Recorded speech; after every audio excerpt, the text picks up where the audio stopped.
Itu saya fotonya kan, saya melakukan begini.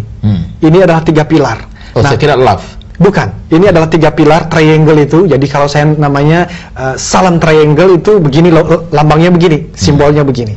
Nah, triangle itu adalah yang pertama berbicara mengenai personal mastery. Yang kedua, interpersonal mastery. Yang ketiga adalah spiritual mastery. Nah, saya melihat begini, Pak. Motivasi-motivasi itu banyak mengkhususkan diri pada personal mastery-nya saja. Jadi bagaimana mengelola diri, itu bagus, perlu sekali. Karena di situ saya bicara mengenai misalnya pentingnya sikap positif, belief system, cara kita berpikir harus baik, goal setting, saya bahas di situ begitu mendalam. Lalu saya bicara mengenai action itu penting, disiplin diri penting.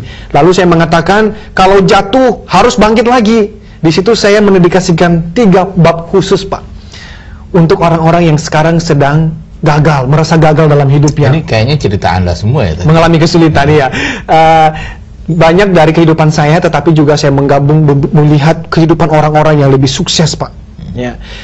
Jadi personal mastery itu penting sekali. Oke. Tetapi yang kedua saya perhatikan, ada orang yang personal mastery-nya bagus, dia punya impian, dia kerja keras, tetapi hasilnya itu kok rasanya nggak maksimal. Saya coba perhatikan kenapa. Ternyata saya menemukan karena dia tidak punya pilar yang kedua. Apa itu? Interpersonal mastery. Apa itu, Pak? Cara kita berelasi dengan orang, bekerja dalam sebuah tim. Makanya di situ saya memberikan 1 bab untuk berbicara bagaimana kita mengelola hubungan dengan orang lain.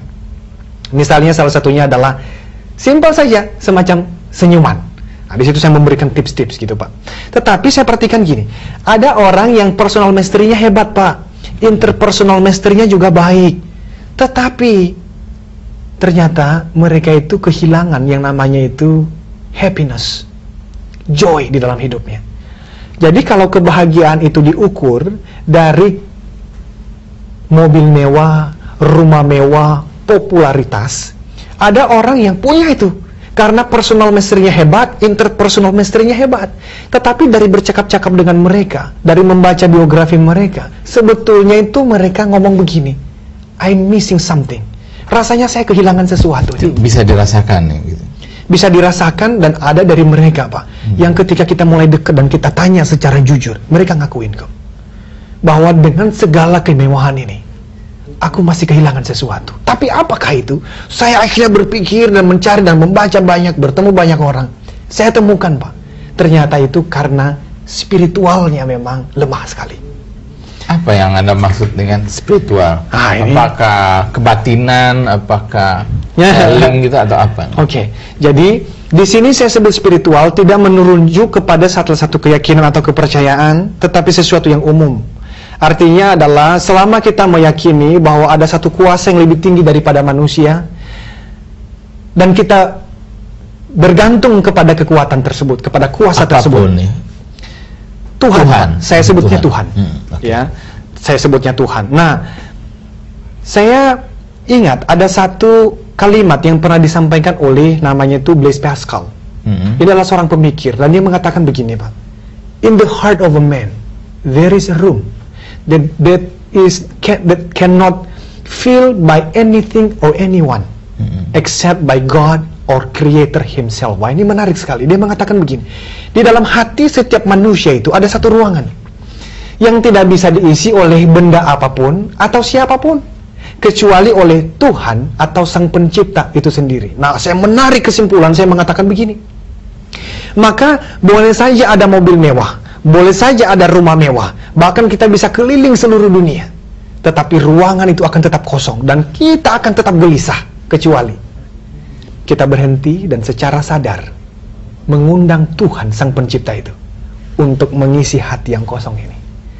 Nah, itulah yang saya sampaikan dalam buku ini, Pak. Saya waktu menulis buku ini punya satu tujuan. Tujuannya adalah membelokkan sejarah hidup para pembacanya. Bagaimana Anda bisa menulis buku? Anda terbiasa menulis sebelumnya? Jadi dari kuliah dulu, setelah perjalanan saya berubah itu, Pak, saya mengikuti beberapa mailing list. Saya suka menulis, Pak. Saya ikut diskusi dan setelah menjalani profesi sebagai motivator dan business trainer, Saya mengisi di beberapa website begitu ya. Jadi saya menulis dan saya ikut. Ini juga ada sebuah program, Pak, yang dijalankan oleh, kalau Bapak pernah dengar, Pak Andreas Harifa. Beliau punya satu camp di Puncak 3 hari berturut-turut. Nah di situ saya ikut, Pak. Nah di situ saya belajar banyak untuk menulis dengan baik. Itu akhirnya muncullah buku ini. Jadi saya memang banyak belajar, Pak. Ini buku pertama yang diterbitkan. Yes, buku pertama. Walaupun sebelumnya saya pernah menerbitkan buku, tetapi saya cetak sendiri. Judulnya A Cup of Motivation. Beberapa memang juga akhirnya saya masukkan dalam buku ini. Setelah ini terbit dan cetak ulang 2 kali, Anda merasa isinya sudah benar, apa perlu ada yang Anda akan, ini kayaknya perlu direvisi? Yes. Jadi buku ini dalam bayangan saya, Pak, ya, itu sebetulnya akan ada seri-seri berikutnya. Oleh karena berbicara mengenai hidup itu sangat dalam, sangat luas. Setiap kali saya membaca buku baru, bertemu dengan orang-orang baru, dapat inspirasi lagi. Dan saya belum masukkan dalam buku ini, gitu. Tetapi sekarang saya lagi menulis, saya berharap dalam waktu dekat, awal tahun depan, harapan saya begitu, saya bisa memunculkan buku yang kedua. Apakah Anda sudah menjalankan semua yang Anda katakan di buku? Menarik, Pak. Saya belum menjalankan semua secara sempurna. Saya pun di situ jujur mengatakan saya masih dalam tahap belajar. Tetapi saya hanya berharap ketika orang membaca bab demi bab dalam buku ini, mereka itu paling tidak berhenti sejenak dan mereka berpikir begini, benar juga ya. Dan akhirnya mereka itu belajar untuk berbelok arah. Itu yang saya harapkan, Pak. Anda merasa sukses kan? Yes, dengan definisi saya sendiri. Yes. Sukses dengan spiritualnya. Tapi apakah yang materinya cukup?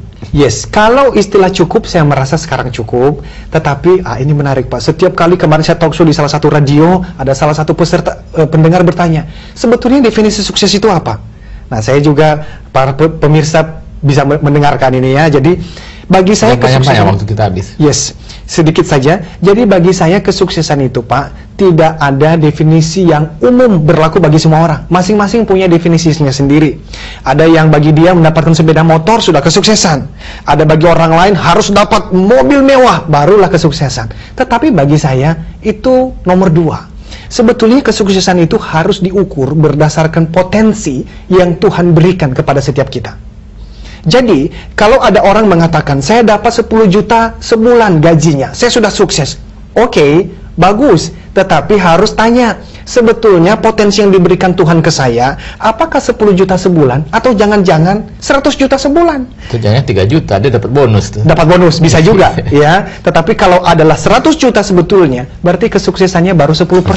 Harus belajar lebih lagi, supaya intinya adalah... Oke, poinnya saya tangkap. Yes. Waktu kita habis. Pemirsa, sampai di sini seluruh pembicaraan saya dengan Eloy Zaluku, pemuda Nias yang hebat. Ya. Sampai berjumpa dengan tamu yang lain, dengan topik yang lain yang lebih menarik. Sampai jumpa.